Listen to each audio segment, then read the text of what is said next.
Yo, what's up, everybody? Welcome back to another Going Around podcast. Back again, episode 80. And yeah, after a big pay-per-view, we have some interesting outcomes for that card. UFC 297. It wasn't the best card in the world. We kind of knew it wasn't gonna be, really, just judging by the types of fights and matchups we had, but I was hoping for better. Unfortunately, it didn't happen. So, no big deal. We're gonna recap that and talk about it a little bit. And unfortunately, there's no UFC this week. Taking another week off. So I don't know what's up with that. It's kind of weird, but they're just gearing up for all the big cards, probably. I would assume. So anyway, yeah, we're back, and there's not a whole lot else going on, so this might be kind of short and quick. What's going on with my clock? Looks weird. It looks like it says 001. It's actually 701. I think I have the brightness up too much or something. Anyway, that caught my eye. But good news for the setup here.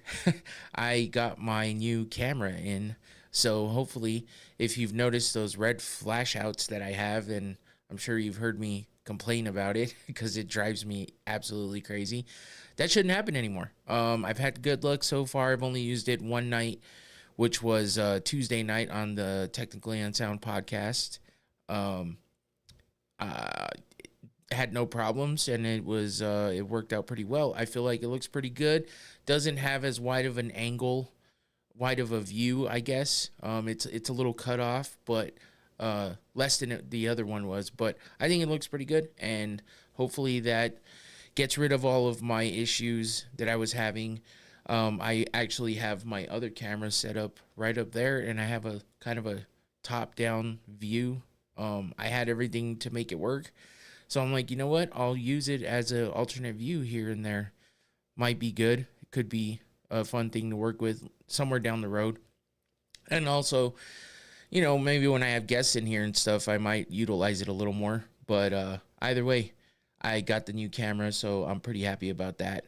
And it's nice to know that I don't have to worry about that anymore, because it was getting to me. It was happening more and more and more. And, you know, I think the camera's fine to use here and there, but I think the constant usage of it and stuff, it just wasn't handling it well. It's an older camera, so when it comes down to it, it'll just be a backup, and it'll be a alternate view that I use here and there, and hope that when I do use it, it doesn't flash out. But anyway, just a little bit of my behind the scenes kind of troubles and you know, things I did to solve it.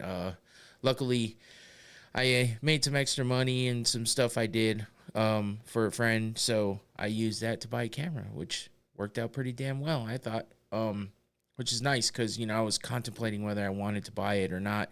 I've invested a lot of money in my setup here, but that's because I'm passionate about doing this, and I figure maybe one day it's going to pay off. So hopefully everybody continues to support me and, you know, pass the word along, help me grow the channel a bit. And, you know, by doing that, good way to help me, like the video, subscribe if you haven't already, and hit that notification bell, and then share it with somebody. You know, tell somebody about the podcast. If you know people that like MMA, that like combat sports, you know, turn them on to the show and let them know. Send them a link, and, you know, you can go to my social media. It's always running down here. You can share it from there. You can find me everywhere. So go check it all out. Thanks for supporting me and for the continued support. And yeah, help me out by doing that. It helps a lot. You know, I forget to like a video when I'm watching it. You know, sitting there watching a 40-minute video, and throughout those 40 minutes, I don't ever like it. I mean, you know, I'm not gonna dislike a video because I don't need to do that. But you know, when I'm actually enjoying what I'm watching, I don't know why I forget, but just hit that like button. It helps people out on YouTube. So, and I know that now because I'm involved. So if you're listening, don't forget to, you know, like it, and maybe share it with somebody too. That'll help out. If everybody does it once that watches this, that'd be cool. And, you know, I've been getting decent views here and there. I don't get anything crazy. I'm not some viral person or anything like that, or some big YouTuber whatsoever. But the more and more I can grow it, the better it'll be, and the happier I'll be about it. It's nice to, see the growth and stuff like that. So I continue to ask for the support, and I appreciate it when everyone gives it to me. So, but with that being said, we'll get into what we're here for, which is talking about MMA and combat sports. This will be a UFC heavy episode. It usually is, because I focus more on the UFC more than anything. That's what I follow the closest. That's what I follow the most. MMA in general is what I follow the closest.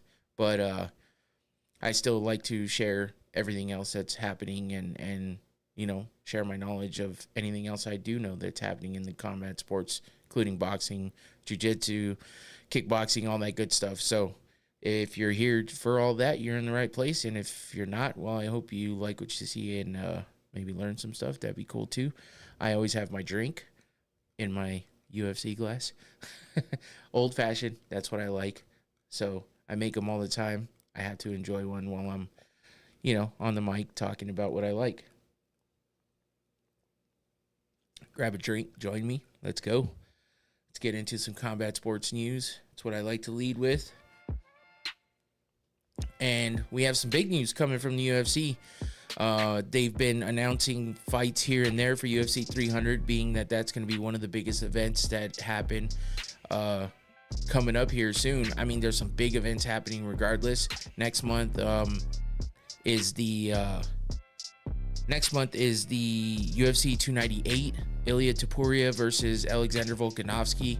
That's a pretty decent card, but 299 is stacked. That's happening in March, and that's going to be headlined by Sugar Sean O'Malley versus Chito Vera. Some other really good fights on there too. I've gone over them in the past and stuff like that. But when it comes down to it, 300's, everyone's expecting 300 to be pretty big. And that's because it's UFC 300. You get those round numbers, UFC 100, which I have right there in a poster. Brock Lesnar, Frank Mir, Dan Henderson. I mean, there's some big names on UFC 100. UFC 200 was supposed to be gigantic. Unfortunately, John Jones and his antics spoiled that a little bit, but it was still a pretty big card. And, it's just those big round numbers when you get to 100, when you get to 200 and stuff like that. It's always a big deal. So they're making a big deal about 300, even though they have massive cards leading into that event. But it's going to be fun regardless. It's shaping up nice.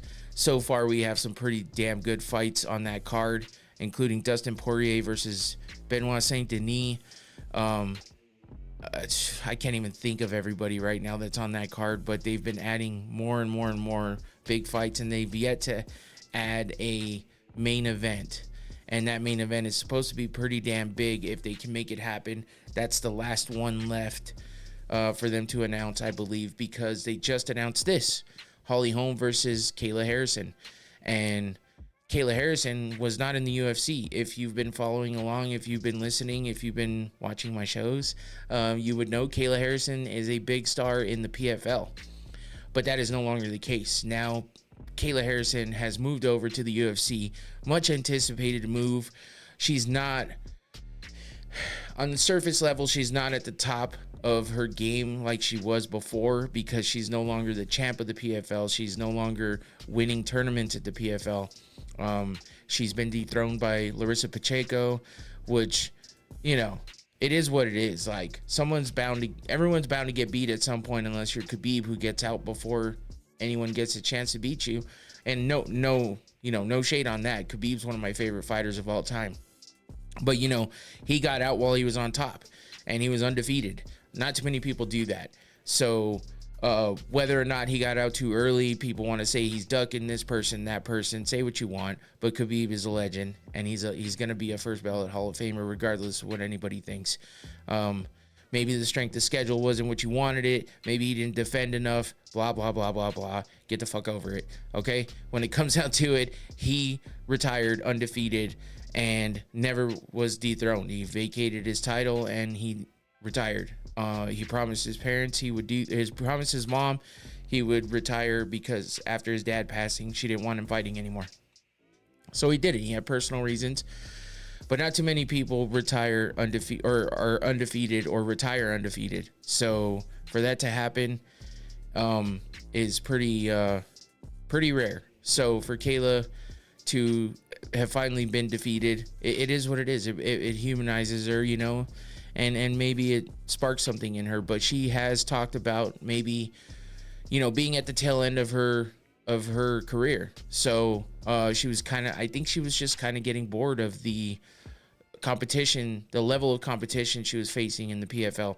Even though she got beat, Larissa Pacheco was like the only person that really gave her a tough fight and beat her. So with the merger of Bellator and PFL, it was looking like maybe we were going to get that Chris Cyborg versus Kayla Harrison fight. That would have been dope.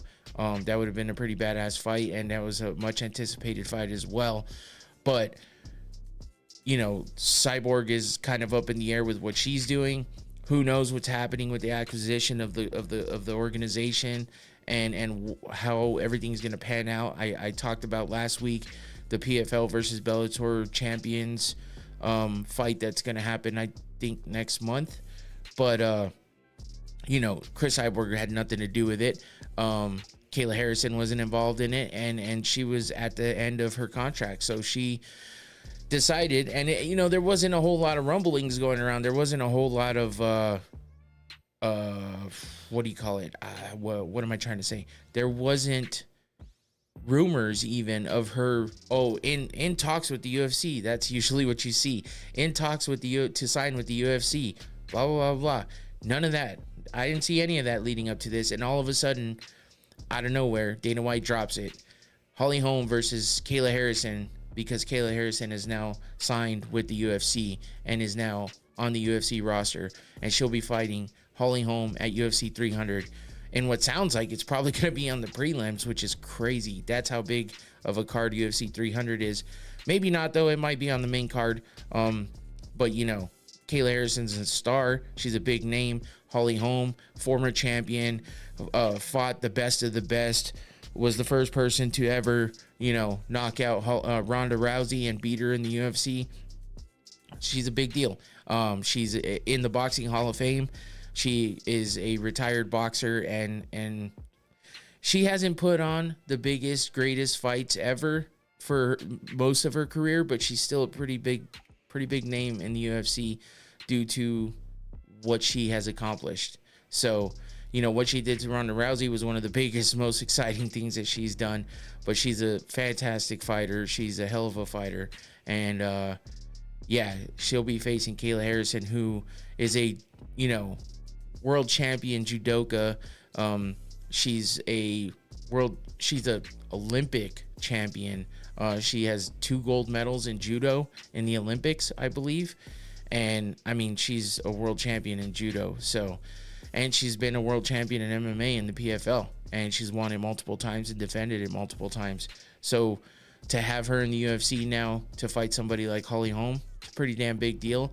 And that's a hell of a fight to ring in her, you know, her new home of the UFC. So that's pretty exciting. And the only stipulation here that people are worried about is the fact that this is going to take place in the 135 division, which is the bantamweight division for the women's. It's the women's bantamweight division, and the problem with that is Kayla has fought all the way up to 155 in the PFL. And then she fought in 145, and she had trouble making 145. And she has said publicly in interviews in the past that she would have to cut off both her legs to make 135, and that she never sees that happening. And now she's in the UFC in the bantamweight division and has to weigh in at 135. But if you're worried about that, according to Dana, he says Kayla Harrison has already done a couple of test weight cuts and he has no doubt that she'll make the bantamweight limit at UFC 300. She's already made 135 a couple times, was his direct quote. But to elaborate on that, basically they've done test weight cuts, and she's made it, allegedly. So that could be Dana just saying, hey, don't worry about it. Everyone's gonna doubt it, but it is what it is. But when she says it outright, straight up in multiple interviews, that there's no way in hell she can make 135, what else can you believe except for how is she gonna make 135? She is a big woman. She's ripped. She's fucking she's got muscles. She's strong as fuck, and she's a hell of a judo player. So she'll throw the shit. She'll throw you out of nowhere, and then she'll ground and pound the shit out of you, because that's what she's good at. But we'll see how that goes. We'll see where this ends up, how this matchup works out. Holly Holm isn't the best grappler in the world, the best wrestler in the world, but she's great. She's a great striker, and again, she's accomplished a lot in her career so far in the UFC. So, this should be a pretty great fight, I think, and I hope, I should say. So, maybe it'll just add to the excitement of 300. Maybe it'll, I saw some bullshit about, they added a pee break. This is when you're going to get up and want to pee during the middle of UFC 300. I'm like, that's kind of fucked up. Kayla hasn't done the most exciting things in her career in the past few fights that she's been involved with. And neither has Holly, but I still think this magnitude of a fight is gonna be something that they step up for and they show out for, especially Kayla making her debut in the UFC. She's gonna want to put people on notice, and I believe she's gonna make a statement. And if not, Holly Holm's gonna say, I'm not gonna be your stepping stone, and she's gonna make a statement. Hey, welcome to the UFC, bitch.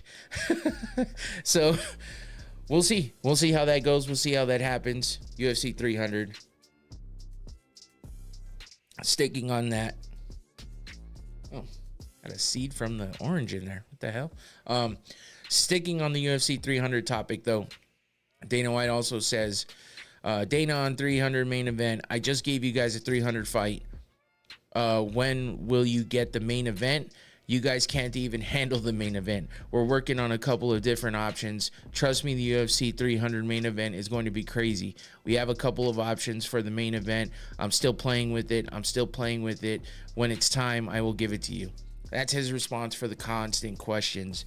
Why haven't we seen a main event being announced? How come you haven't announced it yet? How come no one's been booked? Blah, blah, blah. We know it's not Conor. Conor's allegedly going to fight in June.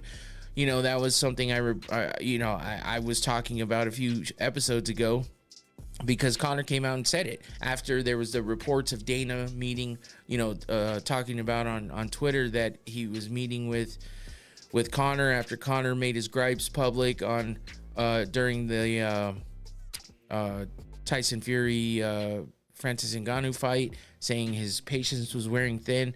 And then Dana comes out and says, we're meeting with him. We're going to figure something out. And then Conor comes out and says, I'm fighting International Fight Week, June 29th, against Michael Chandler at 185. Now, everyone was like, 185, that's not really going to be the way it goes, right? But everyone figured 170, if not 155, because they both fight at 155, but Conor's fought at 170, and Chandler says he'll go up. Well, that's what everyone thought was happening. Now Dana's backtracking, because it was never announced by the UFC. It was never confirmed by the UFC. But now Dana's saying Conor's not fighting in June. That's not true. When he's ready, he'll let us know, and then we'll announce it. So who knows what kind of games they're fucking playing. But we know it's not Conor and Chandler for 300 main event. There's talks about Leon Edwards defending his title, but I don't know that that's 300 main event worthy. Leon Edwards is not that type of main event fighter. He can headline a regular pay-per-view, but I don't know that it's good to have him headline a 300 pay-per-view. I feel like it needs to be much bigger. So I can't even think of who it could be. There's all the rumors about Nate Diaz coming back, about, but he's fighting Masvidal in boxing. That's already been confirmed. So, GSP's not coming back. Khabib's not coming back. We know that for a fact. Brock Lesnar's not around. So who could it be? Who could they be getting to you know, what other fights could they even make? Who knows?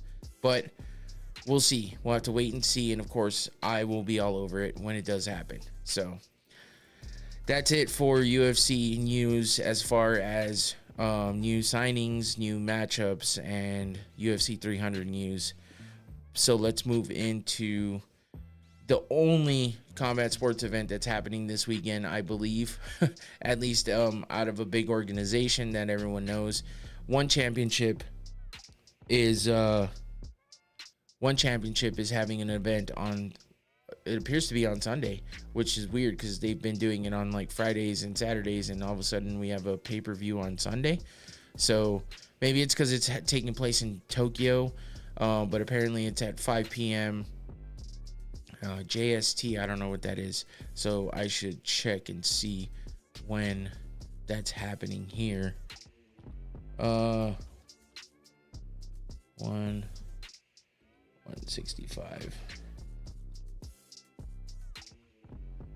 Let's see, because it's hard to tell what time they're doing it at. Like JST, I don't even know what JST is. So let's see.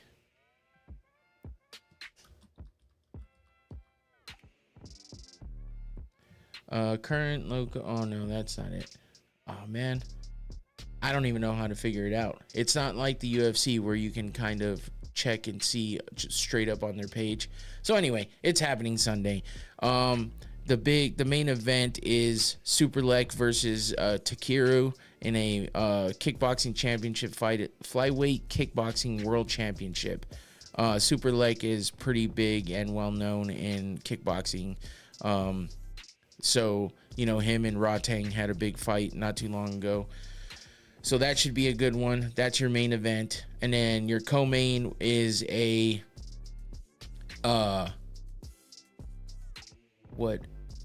looks like lightweight. Hold on, let me figure this out. So I was just looking at this. Okay, lightweight submission grappling world championship. Cade Ruotolo, who is a hell of a grappler, against Tommy Langaker. So yeah, that's a world championship fight in submission grappling, and that's happening in the co-main event of this. It's one 12-minute round, I guess. And then we have MMA, the main card. Shinya Aoki, who is an old school legendary fighter pretty much, versus Sage Northcutt, who's formerly in the UFC. I think he fought not too long ago, but he was on a big layoff after some big injuries from the first fight he had in one championship. So that's a welterweight MMA fight. Then you have Akiyama, or Sexy Yama, if you know him from the UFC. He's fighting Nikki Holzken in a what looks like a catchweight special rules fight. So that should be interesting. Nikki Holzken is a pretty well-known high-level kickboxer, and obviously Akiyama is an MMA fighter, so who knows what kind of special rules. Maybe there's no takedowns or grappling, I'm not sure, but there's that fight as well.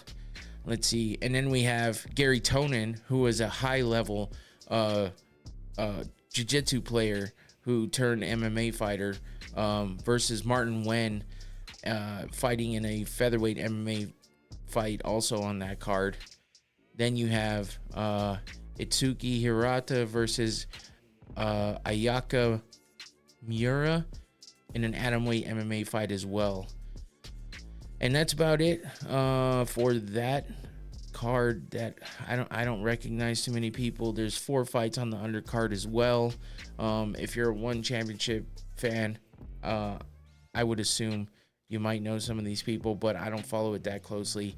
So too many fighters in all these organizations to know everybody.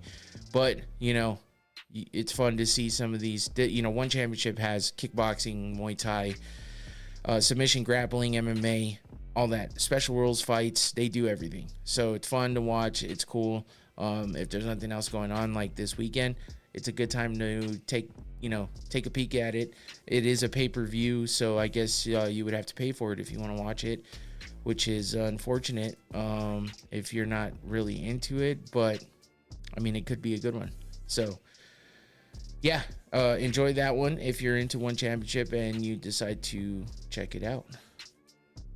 Let's move on to our recap of UFC 297, which, like I said at the top, not the best card of all time. It was a long night of fights when it came to this card, and there wasn't that many fights. There was 12 fights altogether, which is rather average. That's about what we usually have on these cards. 10, 11, 12 fights, it's the norm. But holy shit, this went on forever. And that's because it started off great. There was 4 finishes to start off the night. Okay, so let's go through these. Well, let's touch on them for just a second. Jimmy Flick, submission by arm triangle over Malcolm Gordon. That was a catch weight at 128. We had Sam Patterson with a rear naked choke submission over Johan Lainesse. That was a welterweight fight in the first round. We had Jillian Robertson, who's a fantastic grappler, and she wins by TKO, of course. She's usually winning by submission, but she gets a TKO win in the second round over Poliana Viana. So, and that makes 4. It was Jasmine Jasudivicious versus Priscilla Cachoeira. Jasudivicious wins by anaconda choke by submission in the third round.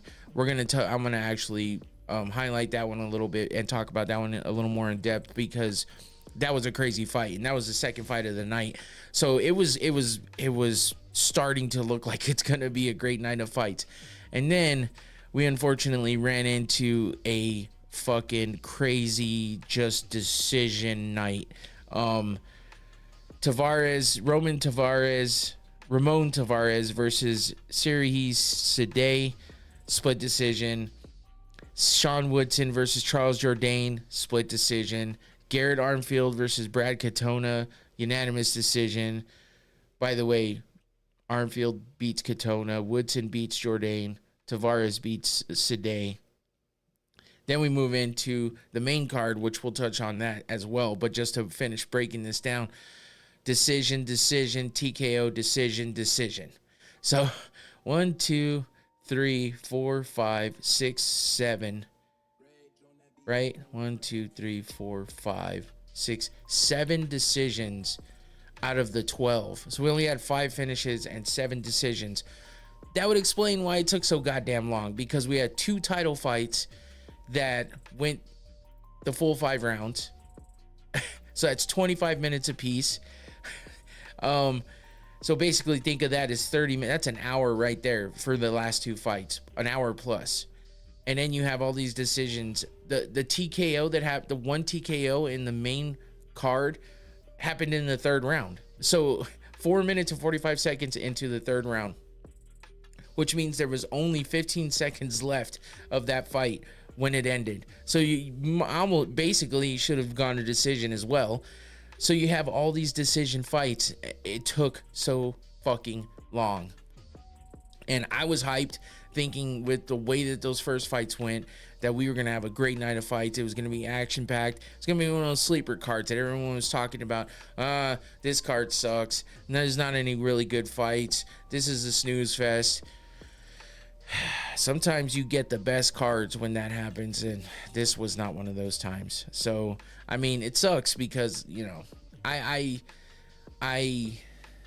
respect all these fighters and what they do, but the decisions when they're not like just a banger and a hell of a fight all the way through, it just sucks to sit there for that whole time and then just not have it, not have it get to a point where you just jump out of your seat. You know what I mean? So it is what it is, though. But let's touch on that. The I think was the craziest, most exciting fight Well, maybe just craziest. Might not have been the most exciting, but it was one of the craziest fights of the night. Jasudivicious versus Priscilla Cachoeira. Oh man, this was a fucking beatdown. It wasn't the most technical fight around. I mean, it was tough to watch at certain points because you're just like, how is this continuing to go on? And again, it's not that it was 100% one. No, it was 100% one-sided. Cachoeira, I want to say she put up a fight, but it wasn't a great one. and Jasmine just dominated. She put her on the ground. They spent a lot of time on the ground. Priscilla Cachoeira just could not get off her back, and she got beaten and battered on the ground. And that's all there was to it. It was a hell of a fucking bloody fight. Jasudivicious, I mean, her name looks like it has vicious in it, and this was a goddamn vicious fight. And I at one point was like, fuck, man, why can't she just finish her? Like, that's says a lot about a fighter sometimes, because you come up against a person that knows how to handle the beatdown that she was giving, or handle the positionings, the positions that Cachoeira was getting put in. A better fighter would have handled it differently and been able to get out of it and not take the damage that she took. And how would Jasudivicious like respond to that? How would she be able to still do the damage? And she was kind of punching herself out because she just couldn't finish her. She couldn't get the submission in. It took, like attempt after attempt after attempt. She tried this. She wound up getting the anaconda choke, but she tried it over and over again. She's trying Darces, everything, multiple attempts to try to get that. And I feel like a more experienced, higher level fighter would have wrapped that up fairly quick, considering the opponent and the way that she was fighting. But it was still a fun fight for the most part. Watching, it was exciting. You're just like, how is this chick still in this fight? Well, referring to Cachoeira, and then how is Jasmine just beating on her and not able to continue, like not able to finish her? So, the submission attempts after submission attempts, the ground and pound, constant ground and pound, just bloodied her up all the way through until the third round. 4 minutes and 21 seconds into the third round, she finally sinks that anaconda choke in and gets the finish. Look how bloody Cachoeira is. I mean, Jasudivicious probably was just more tired than she was hurt whatsoever. I'm sure her arms were gassed, and from all the submission attempts and the constant. I mean, there was a hell of a lot of strikes being thrown, and it was lopsided. Jasmine was the one throwing all the strikes, and it was mostly ground and pound. It was crazy. It was fun to watch. And that was what you were hoping for, something of that magnitude in the main card, and you didn't really get it. This is Priscilla Cachoeira getting up with the doctor after. Look at that face, dude. Oh my God, that is some war paint right there. Her top is white and was white, and now it's pink and red from all the blood. Insane, man. This is one of the crazier pictures I saw. I don't know. I have to pick these pictures and I have to show them because I have, like, whoever takes all these pictures, just like, I love it when they get pictures like this. Not because she's bloody and shit. It's just, it shows so much of what happened in that fight. Like, to see to catch a picture of what the end of that looked like is insane. I mean, that's the sport, it's bloody, it's vicious sometimes. I don't know what else to say except for these photographers are talented and they get great pictures. And my appreciation for it is to show it and to just talk about how much I love that picture. And this is one of those pictures. It looks gross to some people if you have a weak stomach or something and you're just queasy when it comes to stuff like this. I understand not a lot of people like blood, but it's not that I like it. I just appreciate what this picture shows, and it's crazy. So that was one of the crazier fights. Let's move into the main event, or I'm sorry, the main card that was kicked off by Arnold Allen versus Movsar Evloev. So, man, I didn't do good. I didn't do well at all when it came to my picks. That's one thing I did want to go over in this fight. You know, I'm gonna touch on all the fights in the main card because, again, there's not a whole lot going on, so we're gonna just kind of go over it. But I did not do well in my picks. I did a parlay with the main card and all the picks I made in the main card, and then I hedged it a little bit with the round robin bet. I don't know exactly what all that consists of, but I just know, you know, I've heard of them. I've done them before, and I know people that have won by doing the round robins. It's like multiple ways of winning, just a different way to hedge your bets on things. So, you know, I split up my money, and I only bet $20 total. You know, I bet 10 on my parlay, and I could have won like close to 300 if it would have came through. And then I bet 10 on, no, I think it was like almost 500 if it would have pulled through. And then on the round robins, I think I could have won like 250 or something. For up to 250, something like that. I don't fully remember because I try not to pay attention because I'm sitting there. If I pay too much attention, that's all I think of is, I need this guy to win. I don't appreciate the fight, and stuff like that. So that's why I don't bet a lot. Plus, I suck at it. Obviously, I never fucking win. Maybe you would think because I break these down and I know, a decent amount about this stuff, but maybe I overthink it, overanalyze it or something, but I just do horribly. But that's going to be my thing. I'm going to break down these fights, and then I will pick and choose which events probably just the pay-per-views will be what I bet on. I don't want to bet every single week. But if I feel good about a parlay or if I feel good about a pick or something, I'll throw some money on it and bet. But I'll try to reserve it for the pay-per-views. So, again, didn't do well on this card. I wasn't surprised, but it'd be nice to just fucking win here and there. So, anyway, Arnold Allen versus Movsar Evloev. I bet on Allen.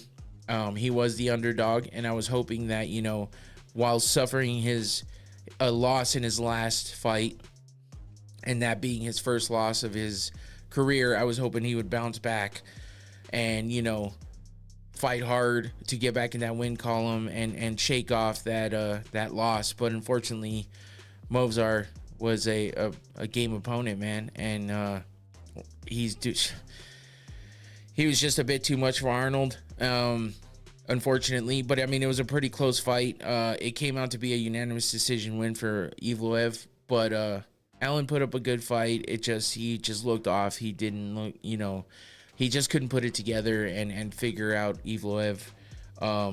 He did a lot of rolling out of positions and stuff like that, but Evloev was just dominant and was catching him. He's always with these crazy kicks of his, and he got the better of the striking overall, and Arnold just couldn't put anything together and couldn't overcome all of it.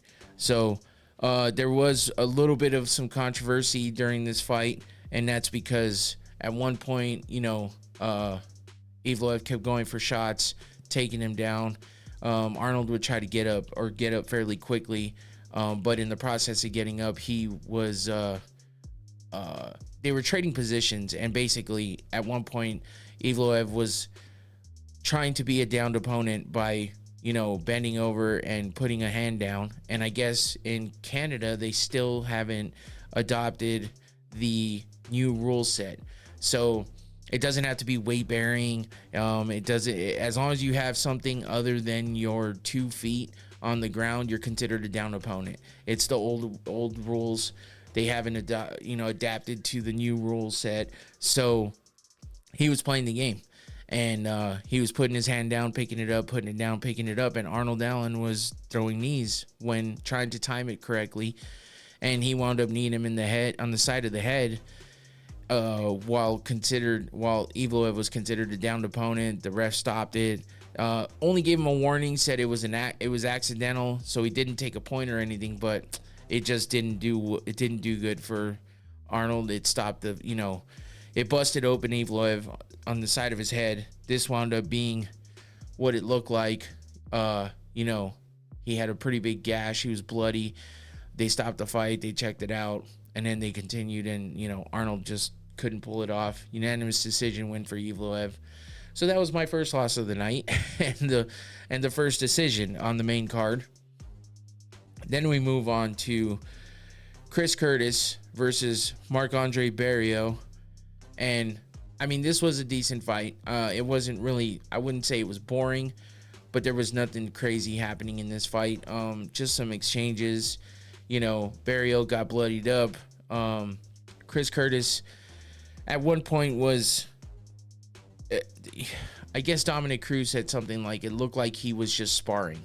Like he spars so much with Sean Strickland that basically he gets in this rhythm and he gets to the point where it seems like he's sparring, even in a fight. Like that's just a muscle memory type thing. Like his mindset is sparring, so he's not really putting everything behind. He's not giving 100% on his strikes, and he gets in a rhythm of possibly getting caught here and there because he isn't fighting, he's sparring. But that was the criticism that Dominic Cruz gave. Chris Curtis didn't like that much. He said, hey, let me hit you like I was hitting him and tell me if those are sparring punches and strikes or not, because I was hitting him hard. That's what he said. So, I mean, I understand where Dominic Cruz is coming from a little bit, because, it did look like maybe he was not putting enough into it. He wasn't putting things together like he should have, and he didn't seem to have a lot of power behind it. It kind of seemed like he was gassing. There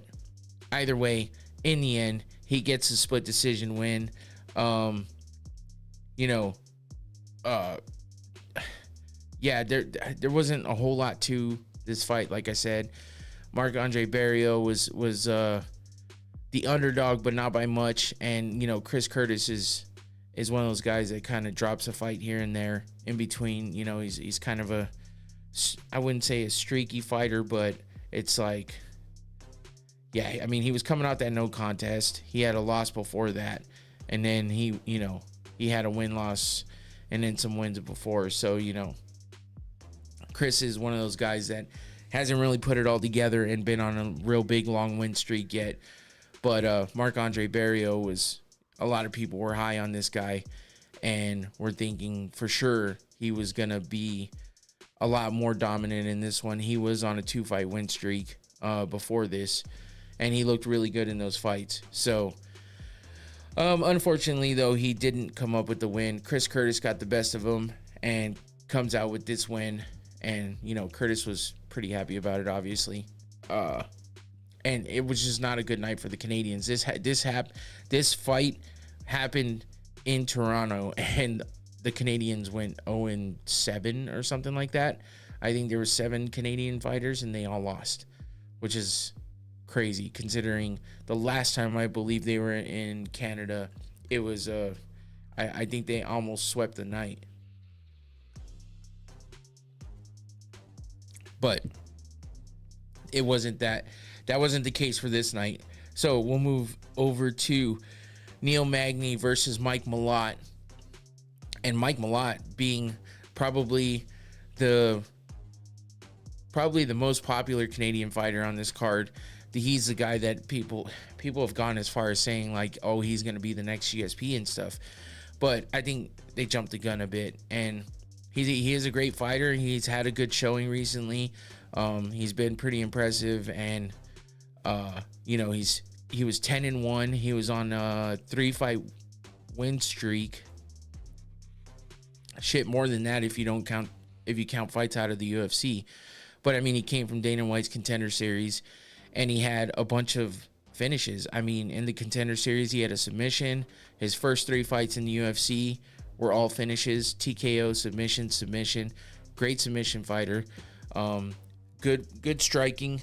I mean, again, he was probably the most popular fighter on this card as far as for the Canadians, and he just couldn't put it together against Neil. And I mean, he was looking good in the beginning. Neil Magny always gets hit, always gets put in these bad positions, but one way or another, it's either he gets finished or he turns it around and wins. And that's kind of what he did, because I mean, even these first couple pictures just don't look good for Neil Magny.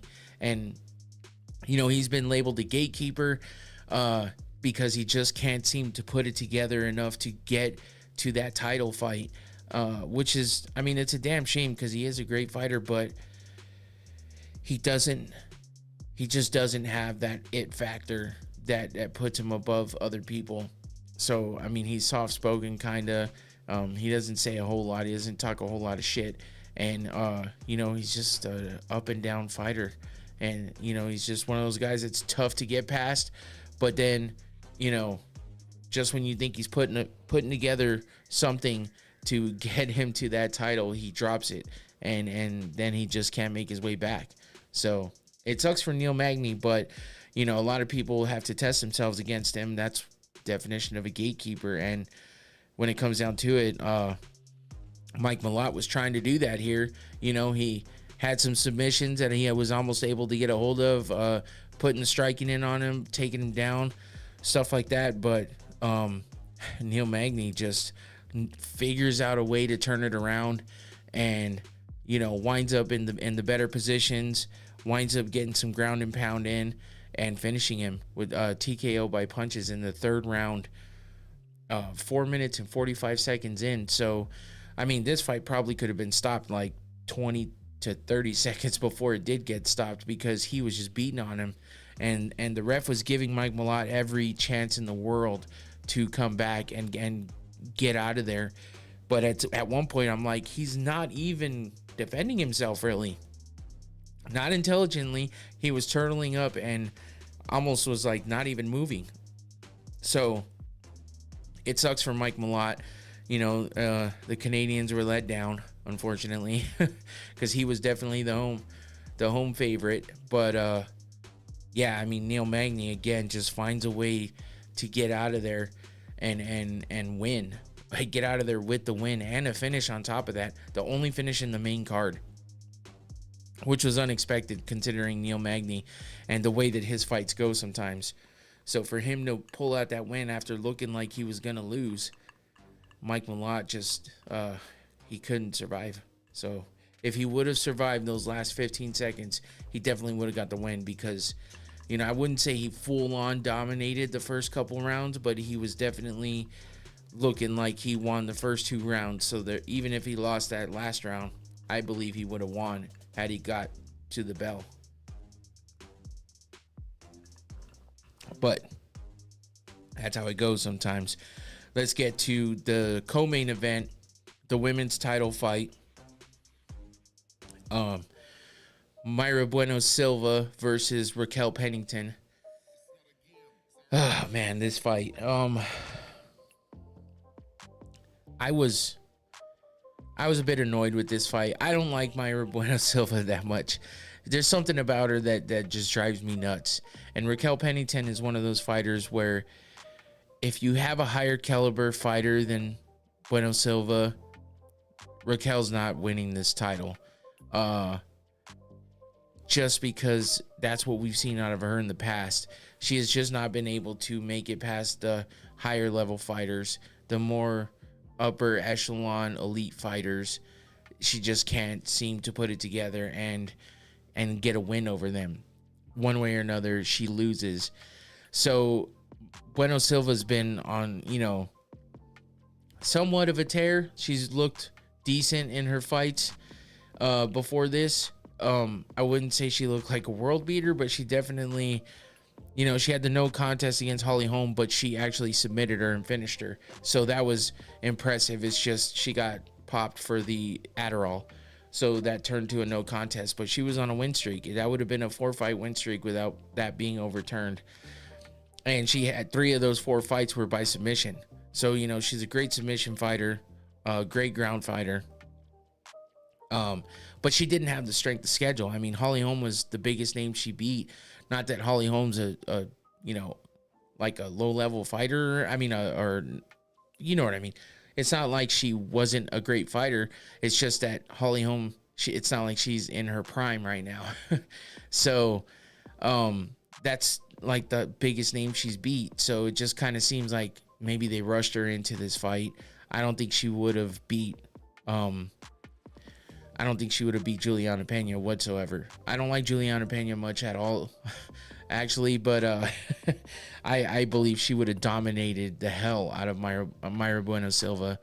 So especially with the way she fought, she claimed that Raquel hit her in the ear one of the times, which, I mean, it's not like that's illegal or anything, but she hit her in the ear, and she said that it did something to her eardrum, so it threw her equilibrium all off, and that she was having trouble from that point on.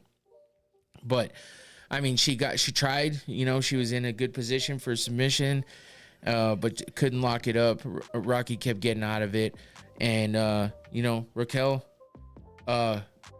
she fought her way out of most of these bad positions, because with just these series of pictures, it looks like she was in a lot of trouble at one point, but she really wasn't. It came close maybe once or twice, but she got out of it quick, and it never looked like she was in big amounts of trouble. So Bueno Silva just, I guess that punch to the ear fucked with her enough or something, but she just looked lost kind of throughout the fight. It wasn't the most exciting fight overall. It was a unanimous decision win for Raquel Pennington, but she had some damage on her from some of the punches. As you can see, a little mouse on her by her eyebrow there on her left eye. Bueno Silva, it wasn't a beatdown or anything, but Rocky came out with the win in the end. She looked more impressive. She won more rounds. That's really all. It's really all there is to it. That's the only way she came out with that win. So it was tough, man. It was a tough fight. Raquel got, a lot of ground and pound. There's not a whole lot to say about this fight. It wasn't the best. A lot of people were underwhelmed, including me. I hate to say that, and I hate downing on the women's fights, but this wasn't like a blow the roof off type of fight anyway. You saw the matchup and you're like, oof, we could have maybe done without that one. I don't know. Maybe this could have been a fight night. That could have been a fight night, like, card. Basically, the main card, except for the main event, could have been a fight night card. That would have been a fight night main event. So that's why this card kind of sucks. But, big ups to Raquel Pennington for, after being in the UFC for so long and winning the belt. I think it's been like 10, 11 years, and she's maybe fought for the belt one other time, I think, maybe. But yeah, she's a vet and she deserves it. So, good win for her. She's married to another UFC fighter, Tisha Torres. They have a child together now. So, this is a big win for her.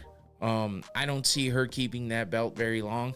Juliana Pena's just creeping up behind her, waiting to get completely healed up from her injuries, and then they'll be fighting. And Juliana Pena's, I don't see, unless Raquel Pennington gets significantly better than she was in this fight, I don't see any way that she beats Juliana Pena. And I hate to say that because I don't like Pena very much, but the state of this 135 division for the women is not great. So the boost with Holly Holm versus Kayla Harrison, and Kayla Harrison getting signed to this division, brings some life back, which is pretty good.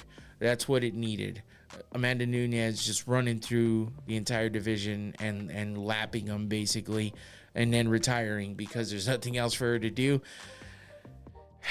That put a damper on that division, and the state of women's fighting right now it's kind of not great. So Kayla Harrison coming over to the UFC is gonna breathe some life into it, which is good, and I'm happy for that. So here's the scorecard. Like I said, it was a unanimous decision win for Raquel Pennington. I like to show the scorecards here and there just to see if, you could tell Rocky only lost the first round according to all the judges' scorecards. They were identical scorecards throughout. Only a 9 for Raquel Pennington in the first round, 10s all the way across the board for the rest of the rounds. So she wins four rounds to 1 on every judge's scorecard for the unanimous decision win. So it's pretty decisive win there. No way around it. No controversy when it comes to this one. So let's move on to the main event. The last fight we'll talk about here tonight. Sean Strickland versus Dricus du Plessis. This was an entertaining fight. I expected a little more out of it, but it wasn't as bad as the women's fight. But it still was. It didn't blow the roof off like I hoped it would. But it was a pretty good fight. It was a close fight. I feel like it was a close fight, and there was some controversy, revolving around it. Sean Strickland, he didn't look like the same fighter. He wasn't as fired up as he was against Izzy. I don't know why, especially when he had the heat with Dricus. I mean, and it was fresh. He didn't like Israel Adesanya, and he talked a lot of shit about him, but they didn't have this like burning beef that was happening like he did with Dricus. And I know if you watch the Embedded series, the UFC Embedded series, which is the behind the scenes kind of following the fighters and the main card and stuff, you see a moment where in like a hotel lobby or something, Dricus and Sean like pass each other. Basically, Sean's like sitting on a bench or something, and Dricus passes by. They say hi to each other. They give each other the bro hug and dap each other up or whatever, and they're cool with each other, which is weird because you would think the way that with what happened in the crowd at 296, what happened at the press conference and all the shit that's been talked, you wouldn't think that that's how they would react, especially seeing each other somewhere where there's not a whole lot of security and stuff. But that's what they did, and who knows, maybe that affected how things went down. But Sean just didn't look like the same fighter he looked like against Israel Adesanya, and Dricus came out like he needed to, like he needed to win the belt. That's what he was there to do, and he did it. He did wind up with the win. It was a split decision. It was a close fight. There's a lot of controversy over. A lot of people think that Sean Strickland won the fight. I feel like he came up a little flat, but in the end, I watched it again. And I can see why the judges gave Dricus the fight. I feel like maybe a different judge might have flipped it. But I can see why. I don't. If you look at what happened throughout the fight, Sean Strickland was getting the best of Dricus with his jabs. He was just throwing those jabs in there, catching Dricus, and but he needed to double up on them. I feel like if he would have doubled up on those jabs more often than not, he might have done a little more damage to allow for some big follow-up shots, some bigger like kind of haymaker shots, you know what I mean? But he just seemed content with holding him off and keeping him back. Like his teep kick was working in the first round, but he just strayed away from it and didn't keep throwing it. And his corner, Eric Nixick, his coach, was yelling at him to get the teep kicks going again because he's good at them and it's effective. And he just didn't. I don't know. He just didn't do it. He was checking kicks well, which was keeping Dricus away. But it's just unfortunate because it looked like multiple times that if Sean would have just capitalized on some of the damage that he was doing to Dricus, if he would have just pulled the trigger and went all out, he might have been able to finish that fight. Dricus had a lot of damage on his face. Sean busted him up. Dricus's left eye was closed shut at one point in time. As you can see here, Sean was bloodied up as well, but A lot of people are saying that it wasn't a headbutt, but it did seem like a headbutt. If you look at the slow motion, it looks like DDP was like down and came up quick when Sean was kind of coming down. Drickus was coming up, and it was almost like it wasn't like a full on like clash of heads, but it was like it just hit him enough where as soon as they separated from that, Drickus went this way, Sean's right here, and sorry I bumped the mic, but as soon as they split from that, Sean's eye is bleeding. So like, what else? Someone was saying that maybe it was an uppercut that got through, but what else could have caused that? It looked like a fucking headbutt. So I would say it was a headbutt. I didn't see it happen in real time, but I watched the highlight. I watched the clip of where everyone said it happened. I mean, it's clear as day. His eye is bloodied up and starts dripping blood right after what looked like the clash of heads. I didn't see a punch. So, I mean, it's unfortunate it happens. It didn't get caught. The ref didn't catch it.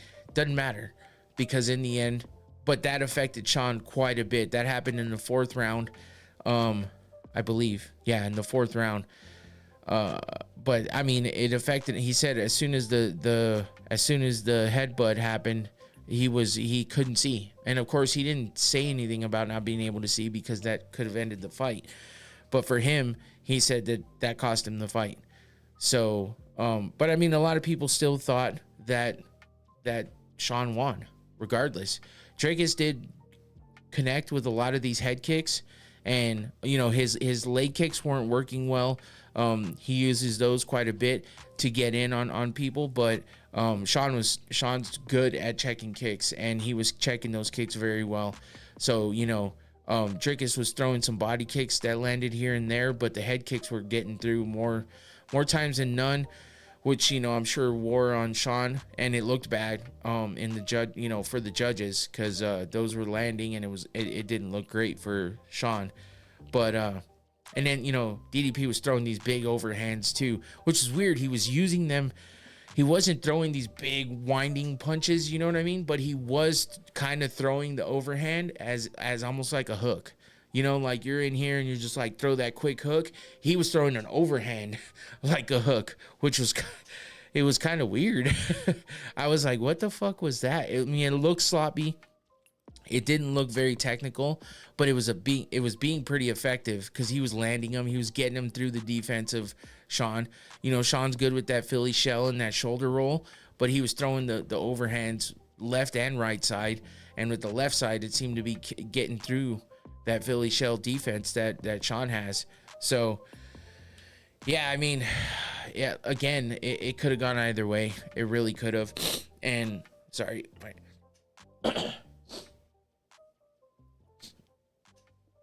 ooh, thought I was gonna sneeze. Oh man, sorry. I know that's not the best thing to hear on a mic. Oh man, I thought I was gonna sneeze though. I definitely don't want to sneeze directly into the mic. Yeah, I mean, like I said, it could have gone either way. Fuck. I didn't really have a favorite in this one. I hadn't even been going through my picks. What the fuck am I doing? I'll go back through them in a minute. But when it comes down to it, I picked Sean to win. I thought for sure he was going to retain the belt and defend the title. It was a split decision loss. It's unfortunate. This is, yeah, there's another hit from DDP. You know, he landed some punches. They both did. There was damage on both of them. That's what Sean's eye looked like. It was pretty goddamn bloody after a while. And, you know, I feel like it was the clash ahead. If it wasn't for that, maybe, you know, he could have ended the 4th round a little better, won that round. I feel like he won the 5th round regardless. But I think the 1st and 5th round were really the only ones that could have been called for him. 3, 4, and 5, I can fully understand why the judges called those for Drickus. And the 3rd round especially, what did I say? 2, 3, and 4, yeah. The 3rd round especially, though, I mean, even Sean's coach was like, I did not like that round. I felt like maybe the 2nd round could have gone either way, really. That one was pretty close as well. At the end, of course, they both put their hands up. It was kind of weird that they both put the same hand up, kind of in the same position. You can see how bloodied up Sean's face is, but Dricus had an eye that was almost fully swollen shut as well. But Dricus seemed to have more enthusiasm at the end too, and sometimes that can sway judges as well. So, unfortunately, or fortunately, I don't know. I didn't really have a dog in this fight, except for betting on it. You know, I bet on Sean, but DDP gets the win. Sean didn't have too much of a reaction to it, but man, I don't know. Look, the scorecards. Let's see. We had round 1 and round 5 on the first scorecard for Sean. And then DDP wins 2, 3, and 4. Exact same scorecard for the second one. The third scorecard was 3 rounds for Sean, 2 rounds for Dricus. Again, the first and the 5th round, but then that 3rd round, Cel D'Amato called it for Sean, which was weird because that's the one that I would have guessed it would have been the 2nd round. So I don't know. Kind of crazy. That's what constituted this split decision, was that one judge saw it for Sean Strickland winning, but the other 2 saw it for DDP. So split decision win. Dricus du Plessis, your new middleweight champion of the UFC. Raquel Pennington is your new bantamweight champion of the for the women's bantamweight division in the UFC. We got 2 new champions. I mean, obviously, Silva and Pennington were fighting for a vacated belt because Nunez retired. So, you know, but still, 2 new champions in the UFC. That ends it for the UFC 297 recap. Just a quick review of my bets the bet that I made, my parlay. Arnold Allen lost. That's who I bet on him. Chris Curtis wins. That's who my pick was. Mike Malott loses. That's who I picked there. Raquel Pennington won. That's who I picked there. And then Sean Strickland lost. That's who I picked. So 2 out of the 5 got me nothing. I got no money. I lost my 20. It is what it is. Like I said, I'll probably bet on... I'll make my picks known for every card because I don't usually pick. Just because I feel like I suck at picking. I just like breaking it. I just like breaking it down and talking about it. If I have a favorite fighter, of course I'm going for them. It's obvious, like Nate Diaz or something like that. You know, obviously not in the UFC anymore at the moment, but when I have my favorite fighters, I pick them. That's obvious. But if I have a fighter I really dislike, I will usually not be picking against them. But I'm going to make official picks and see kind of how I do. Maybe I'll use the fight nights as my learning curve or my my testing out for the real bets that I make during the pay-per-views. That's what I'm going to try to do. And I'll try to make graphics and stuff. I was going to, I'll figure that out this weekend or something for next week when we actually have a card to preview. So anyway, that does it for me. A little bit shorter, like the past few have been, but there hasn't been a ton to talk about, but we're getting there. We're getting into it. And there's going to be some big fights coming up. So, thanks for joining in, and watching. I appreciate you and everybody else, that was in here. Nobody was in the chat today, which is fine, but for next time, remember, chat's always open. You can comment or question anything that I'm talking about and ask any other questions you want, as long as they're, make sense and they're not stupid. I will answer. And I always like to interact with everyone listening and watching. So, yeah, that does it for me. Follow all my social media. It's been going on down there. Going Rounds Podcast everywhere except for X, formerly known as Twitter. It's Going Rounds Pod. I post mostly on Instagram and Facebook, but, I post some TikToks and stuff too, here and there. So, yeah, don't forget to like and subscribe. Hit the notification bell. Share it with somebody. all of that will help me grow my channel. Help me out. Thanks for the support. Thanks to everybody that watched. If you're watching this later or listening, because you can listen anywhere you get your podcasts. I do audio version only as well, anywhere you stream your podcasts. So on Spotify, you can watch the video and stream the audio, or you know what I mean. You can do all of it. So check it out. I try to make it available for everybody everywhere. Let me know if you can't find it on whatever platform you like to listen to or watch stuff on. I'll try to get it there. Otherwise, thanks again. Come back next Thursday. We'll preview the next week's UFC Fight Night and whatever other news, crazy news that might be happening throughout the combat sports world. Thanks again for joining in. Episode 80 is done. I am out. We'll see you next week. And I just hit my hand on my desk. That was cool. I'm out of here. Peace.